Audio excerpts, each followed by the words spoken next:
মোৰ আটাইতকৈ বেয়া পোৱা কাম এই বাচন ধোৱা কামটো।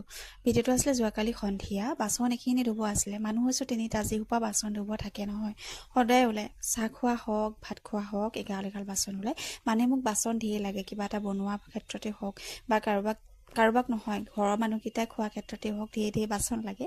গতিকেলৈ মোৰ বাচন এসোপা ওলায়। আৰু এই কামটো মই আটাইতকৈ বেয়া পাওঁ, বাচন ধোৱা কামটো।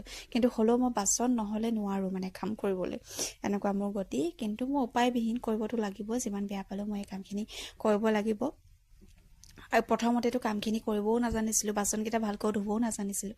কিন্তু এতিয়া সেই সমস্যাটো নাই বাৰু, বাচনকেইটা মই ধুব পাৰোঁ, জনাই নজনাই পাৰোঁ বুলিয়ে ক'ব লাগিব। কিন্তু প্ৰথম অৱস্থাত মই একেবাৰে নাজানো বাচন ধুবলৈ।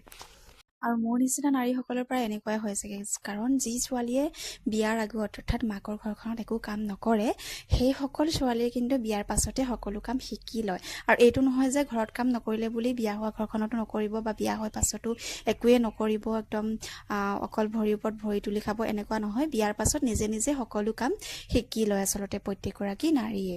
আৰু এয়া বাচন বৰ্তন ধুই মেলি হৈ গ'ল, ল'ৰাই খেলি আছে নিজৰ মতে। তাৰ পাছতে কি হ'ল, খেলি থকা সময়তে মই চাই আছিলোঁ টিভি।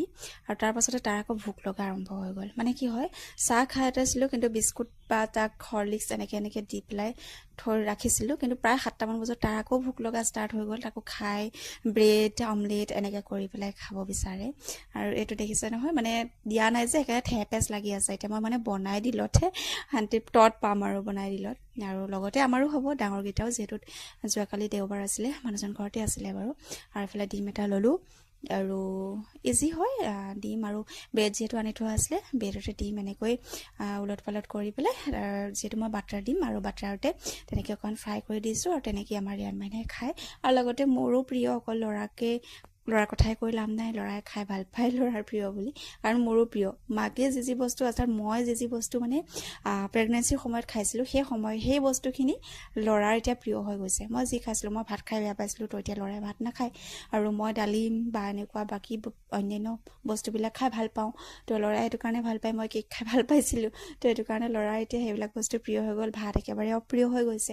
গতিকে তাক দোষী লাভ নাই, দুখটো মোৰেই। কাৰণ মই খাব নোৱাৰিলোঁ, ভাতটো খাই বেয়া পালোঁ। খাবলৈ যিবিলাক মন যায় সেইবিলাক খালোঁ, জোৰ জবজ কৰি নাখালোঁ। গতিকেলৈ এতিয়া আৰু সেয়া মই ভুগি আছোঁ। আৰু যি প্ৰেগনেঞ্চি টাইমত ভুগিছিলোঁ, এতিয়া মই ল'ৰাৰ ক্ষেত্ৰত সেয়া ভুগি আছোঁ। কাৰণ তাক যিমান যি কষ্ট কৰিলেও, খোৱালেও মানে মেলিলেও, সি এতিয়া ভাত খাবলৈ একেবাৰে নিবিচাৰে। প্ৰত্যেকগৰাকী মাকেই কষ্ট কৰে নহয় জানো, ল'ৰাই যি খাব বিচাৰে তাকে দিয়ে, নিজ হাতেৰে বনাই মেলি খুৱাবৰ কাৰণে চেষ্টা কৰে, যিটো ভাল হয়। আৰু ব্ৰেডটো মই ভাল বুলি নকওঁ বাৰু, কিন্তু বিচাৰে কেতিয়াবা খাবলৈ, তো তেনেকৈ দিওঁ।